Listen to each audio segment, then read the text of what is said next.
بسم اللہ الرحمن الرحیم۔ السلام علیکم۔ کیا کیا نہیں سوچا تھا اس نے اپنی شادی شدہ زندگی کے بارے میں، اور یہ کیا ہو گیا۔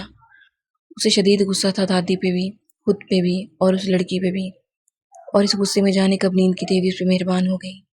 صبح الارم بجنے سے اس کی آنکھ کھلی، بے ساختہ اس کی نگاہ بیڈ سے نیچے گئی۔ شکر ہے جو وہ وہاں نہیں تھی۔ وہ اپنی صبح کا آغاز اس کا منہ دیکھ کر کبھی نہیں کر سکتا تھا۔ وہ جمائی لیتے ہوئے بستر چھوڑ کر واش روم کی طرف بڑھ گیا۔ منہ ہاتھ دھونے اور فریش ہونے کے بعد وہ ناشتے کے لیے نیچے چلا گیا۔ وہ لڑکی سے ڈرائنگ روم میں ٹی وی صاف کرتے ہوئے نظر آئی۔ اسے ڈر لگا کہیں وہ بیوقوف لڑکی ٹی وی کو بھی نہ دھو دے۔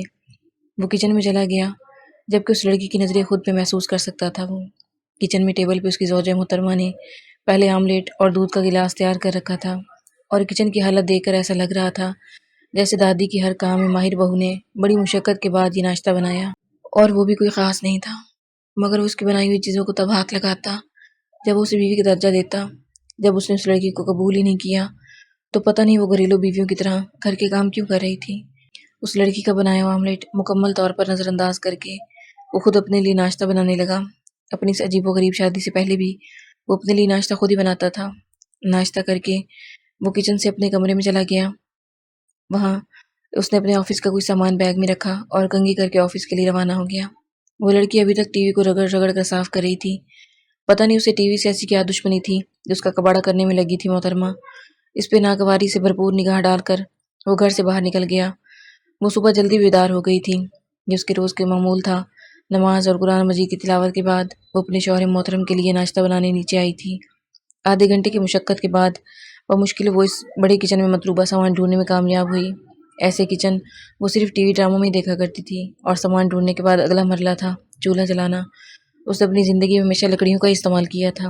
اس گیس والے چولہے سے اس کا پہلی بار واسطہ پڑ رہا تھا، اس لیے اگلے 30 منٹ وہ اس چولہے کے ساتھ سر کھپاتی رہی، اور جب یہ پہلے کچھ مراحل طے ہوئے تو اس نے خدا کا شکر ادا کیا اور وہ بڑا سا ڈبہ یعنی فریج کھول کر اس میں سے انڈے نکالے۔ شکر تھا جو انڈے شہروں اور دیہاتوں دونوں جگہوں پہ ایک جیسے ہوتے ہیں۔ وہ ناشتہ بنانے کے چکر میں کچن پورا پھیلا چکی تھی۔ وہ ایک آملیٹ بنانے کے چکر میں 10 آملیٹ شہید کر چکی تھی۔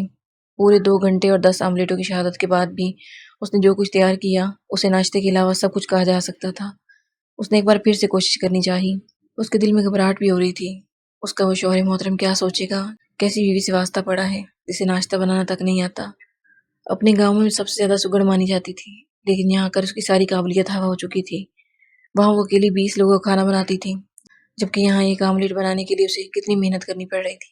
خیر، خدا خدا کر کے اس نے کچھ بنا ہی لیا، اور آملیٹ کے ساتھ دودھ کا گلاس بھی رکھ دیا، اور خود باہر آئی باقی گھر کے کام کاج دیکھنے۔ یہاں کی تو روٹین، ماحول سب کچھ الگ ہے۔ اس وقت تو اپنے گھر میں ناشتہ بنانے کے بعد پوری کچی حویلی میں جھاڑو مار رہی ہوتی تھی، لیکن یہاں وہ کیا کام کرے، گھر میں تو پہلے سے ہی صاف ہے۔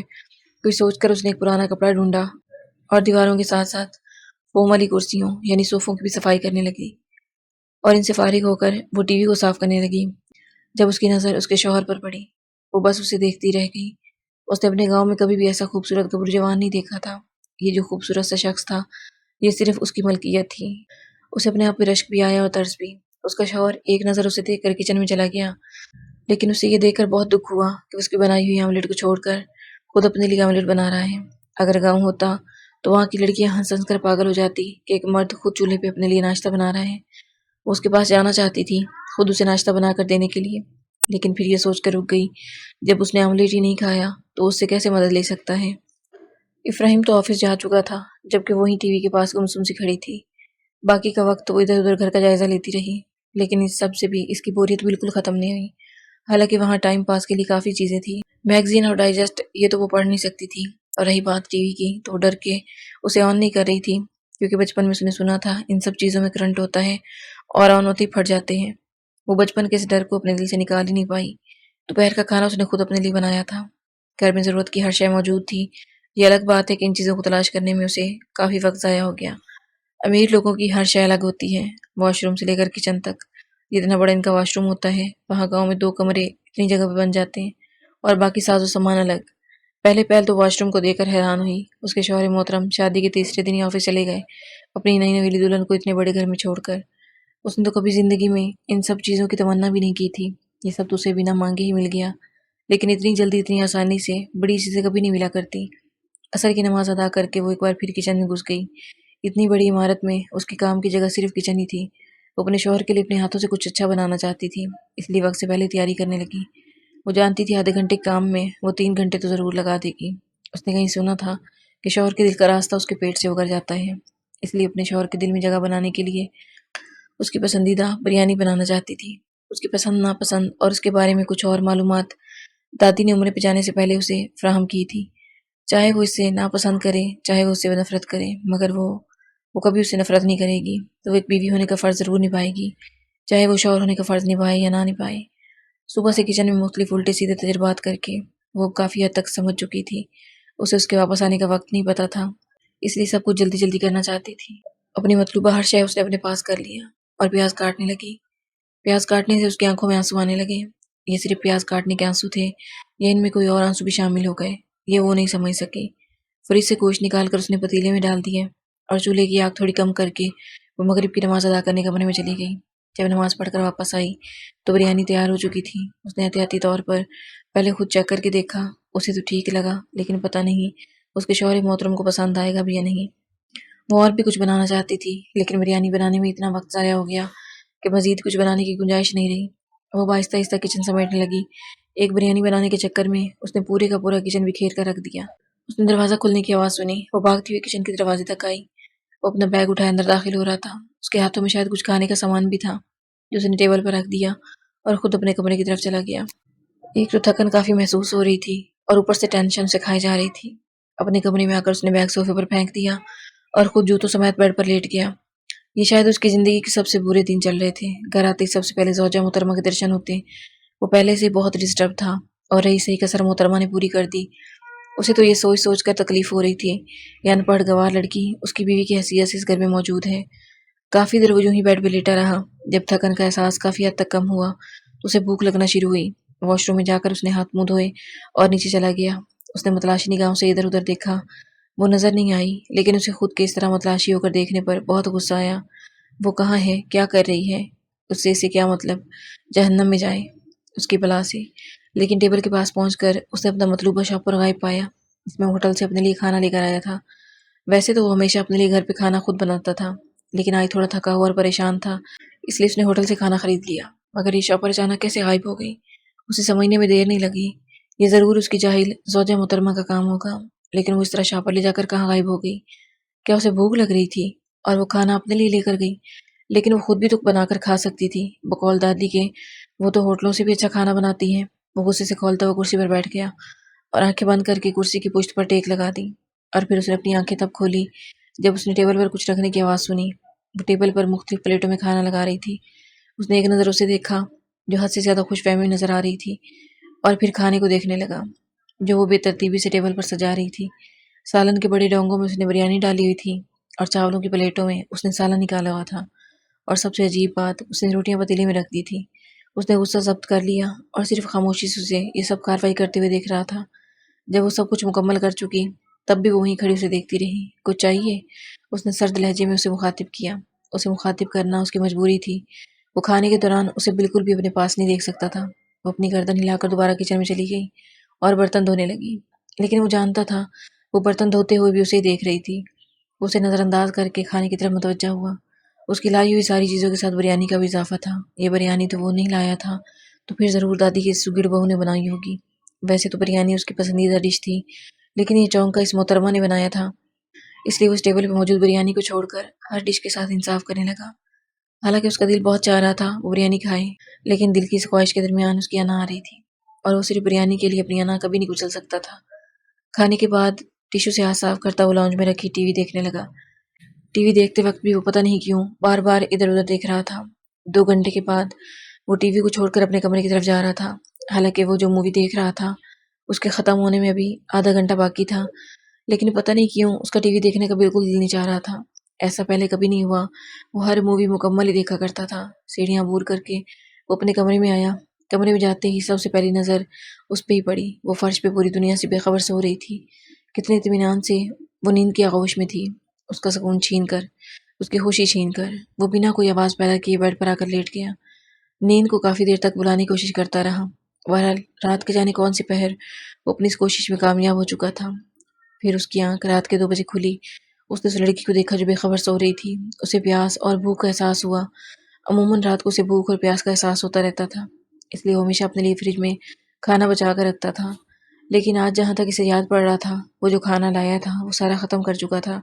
اب اسے اپنی بھوک مٹانے کے لیے خود ہی کچھ نہ کچھ بنانا تھا۔ وہ دروازہ کھول کر باہر نکل گیا۔ دروازہ کھلنے کی آواز سے اس کی آنکھ کھلی۔ اس نے سب سے پہلے اٹھ کر دروازے کو، بیڈ کو دیکھا۔ جب اسے بیڈ سے غائب پایا تو وہ حیرانی سے کھڑی ہو گئی۔ سامنے دیوار پہ لگی سونے والی گھڑی سے اس نے وقت کا اندازہ لگانے کی کوشش کی تو اسے حیرت ہوئی، 2 بج رہے تھے۔ اتنی رات کو وہ باہر کیا کرنے چلا گیا؟ پانی پینے؟ نہیں، پانی کا تو جگ رکھا ہوا ہے، پھر کہاں گیا؟ اسے تجسس ہونے لگا اور وہ کمرے سے باہر نکل آئی۔ آہستہ آہستہ ادھر ادھر نگاہیں دوڑاتے ہوئے وہ سنگ مرمر سے بنی سیڑھیوں سے نیچے اترنے لگی۔ اسے کچن سے کچھ آوازیں آنے لگی۔ اس نے قدموں کا رخ کچن کی جانب کر دیا۔ کچن کے دروازے پر پہنچ کر اس پہ عجیب انکشاف ہوا۔ رات کے 2 بجے کھانا کھا رہا تھا۔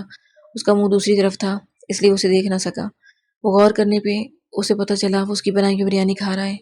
یہ انکشاف خوشگوار تھا۔ اس کے چہرے پہ مسکراہٹ کے ساتھ ساتھ حیرت بھی تھی۔ رات کے کھانے میں ٹیبل پہ موجود ہر شے کھانے والا اس کا وہ شوہر محترم صرف اور صرف اس کی بنائی ہوئی بریانی کو نظر انداز کر گیا۔ اسے اس وقت حقیقتاً بہت دکھ ہوا۔ وہ کچن میں کافی دیر تک روتی رہی۔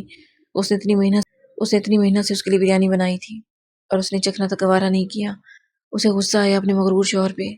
اسے جتنا غصہ تھا، جتنا دکھ تھا، وہ سب اب ختم ہو چکا تھا۔ رات کے کھانے میں اس کے انا پرست شوہر نے بریانی کو ہاتھ تک نہیں لگایا اور اب رات کے 2 بجے وہ اس کی بنائی ہوئی بریانی کتنی رغبت سے کھا رہا تھا۔ وہ دروازے سے واپس پلٹ آئی اور کمرے میں آ کر سونے کے لیے لیٹ گئی۔ اسے پہلے اگر دکھ کی وجہ سے نیند نہیں آ رہی تھی تو اب وہ خوشی سے سو نہیں پائے گی۔ 20 منٹ بعد اس نے دروازے پہ اس کی آمد کو محسوس کیا، لیکن وہ خود کو سوتا ہوا ظاہر کر رہی تھی، جبکہ دل ہی دل میں اپنے شوہر کی اس عجیب و غریب چوری پر مسکرا بھی رہی تھی۔ اگلی صبح وقت پہ بیدار نہیں ہو سکا۔ اسے آفس جانا تھا اور وہ آدھا گھنٹہ دیر سے اٹھا، اور کل کی طرح آج بھی سب سے پہلے اس نے اپنی بائیں جانب اس لڑکی کے بستر کی طرف دیکھا۔ وہ اسے وہاں نظر نہیں آئی۔ وہ اٹھ کر واش روم کی طرف چلا گیا۔ اسے آفس جانے میں پہلے دیر ہو چکی تھی۔ واش روم سے جب وہ نہا کر تولی سے بال رگڑتا ہوا باہر آیا تو نیلے رنگ کی شرٹ بیڈ پر دیکھ کر اٹھ رکھ گیا۔ وہ استری کر کے بیڈ پہ رکھ دیا گیا تھا۔ اتنے سارے کپڑوں میں سے اس نے نیلے رنگ کا انتخاب کیوں کیا؟ گویا اس کی زوجہ محترمہ کو معلوم تھا کہ نیلا رنگ اس کی پسندیدہ رنگ ہے، لیکن اسے کیسے پتہ چلا؟ اسے اپنی بیوی کی یہ مشرقی ادا تسکین نہیں پہنچا سکی، مزید سلگا گئی۔ کیوں ہاتھ لگایا اس نے میرے کپڑوں کو؟ کس حق سے اس نے میری شرٹ استری کی؟ یہ وہ سوالات تھے جو وہ غصے سے اپنے آپ سے کر رہا تھا، لیکن وہ بھی اپنے نام کا ایک تھا۔ جب اسے بیوی تسلیم نہیں کرتا تو اس کے استری کیے ہوئے کپڑے کیوں پہنے؟ اس نے وہ شرٹ واپس الماری میں رکھی اور ایک سفید رنگ کی شرٹ پہن لی۔ یہ الگ بات ہے کہ اس سفید شرٹ میں کئی شکنیں پڑ چکی تھی۔ عموماً وہ اپنے سارے کام خود کرتا تھا، کھانا پکانے سے لے کر کپڑے استری کرنے تک، لیکن آج تو پہلے سے کافی لیٹ ہو چکا تھا، اس لیے جیسے تیسے شرٹ پہن کر بالوں میں جلدی جلدی کنگھی کر پھیر کر بیگ اٹھا کر نیچے چلا آیا۔ اس کا ناشتہ کرنے کا بالکل ارادہ نہیں تھا۔ وہ وہیں آفس میں کچھ نہ کچھ لے لیتا، پہلے کافی دیر ہو چکی تھی، اس لیے وہ جلدی جلدی بڑے بڑے قدم اٹھاتا گھر کے بڑے دروازے تک گیا۔ اب اس نے دروازہ کھولنے کے لیے ہاتھ بڑھایا تھا کہ اپنی زوجہ محترمہ کی آواز پہ رک گیا۔ سنو جی، اس نے ایک ٹھنڈی سانس خارج کی۔ اسے اس طرح اپنے پیچھے سے آواز دے کر بلانا بالکل بھی اچھا نہیں لگا۔ اس نے کوئی بات تو نہیں کی، البتہ اس کی طرف سوالیہ نظروں سے ضرور دیکھا۔ وہ جی گھر کا تھوڑا سامان لانا ہے، اس نے جھجکتے ہوئے کہا، جبکہ اسے اس طرح پیچھے سے بلایا جانا اور اب پورے حق کے ساتھ گھر کے سامان کا آرڈر دینا بالکل ناگوار گزرا۔ یہ ناگواری اس کے چہرے پر بھی یہاں تھی۔ کیا لانا ہے؟ سپاٹ چہرہ تھا۔ وہ جی چینی اور چائے کی پتی، بس؟ نہیں، وہ سرخ مرچ اور پیاز بھی ختم ہو گیا ہے۔ وہ پوری کی پوری مشرقی ادا میں مخاطب ہوئی تھی۔ اوکے، اور کچھ؟ سبزی بھی ختم ہوگی اس ڈبے سے۔ کون سے ڈبے سے؟ وہ حیران تھا۔ وہی جی جو اندر رکھا ہوا ہے، جسے کھولو تو سرخ بتی جلتی ہے۔ اس نے دماغ پہ زور دیا۔ اسے فریج کہتے ہیں، بے وقوف۔ اس نے عجیب نظروں سے اس لڑکی کو دیکھا۔ ہاں جی، وہی فراج سے۔ فراج نہیں، فریج۔ اس نے اپنے لفظوں پہ زور دیا۔ کیا جی؟ فارج؟ اس نے بھول پن سے سوال کیا۔ فارج نہیں۔ اچھا چھوڑو، یہ بتاؤ اور کیا کیا لانا ہے؟ دانت پیس کر بولا۔ دہی بھی جی، اور وہ کچھ سوچنے لگی۔ اگر اس کی کوئی پڑھی لکھی بیوی ہوتی تو 1 منٹ میں لسٹ بنا کر دیتی اسے، لیکن یہ گاؤں کی گوار اسے 2 گھنٹوں سے گھر کا سامان رٹوا رہی تھی۔ کچھ یاد آیا محترمہ، یا پھر یہیں بیٹھ کر آپ کی یادداشت واپس آنے کا انتظار کروں؟ اس نے طنز بھرے لہجے میں اسے مخاطب کیا۔ وہ پتہ نہیں اس کے طنز کو سمجھ سکی یا نہیں، بہرحال اس نے اپنی زبان کو تھوڑی تکلیف ضرور دی۔ وہ جی، وہ جو لال لال سی ہوتی ہے۔ اب اسے حقیقتاً غصہ آیا۔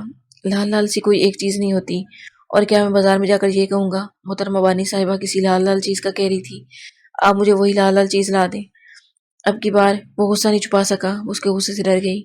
میں سب سودے بھجوا دوں گا، اوکے؟ اس کی آنکھوں بھرے وہ آنسو دیکھ چکا تھا، اس لیے وہ نہیں چاہتا تھا اس کے سامنے کوئی سلاب جاری کرے۔ تو کہتا وہ باہر نکل گیا۔ وہ وہیں کھڑی اپنے آنسو پہ قابو پانے کی کوشش کرتی رہی۔ اسے دکھ اس کے رویے سے بالکل نہیں، بلکہ اس بات سے پہنچا کہ وہ شرٹ جو اس نے اتنی محبت کے ساتھ استری کی وہ کیوں نہیں پہن کے گیا۔ باقی کا سارا دن بھی وہ اداس رہی۔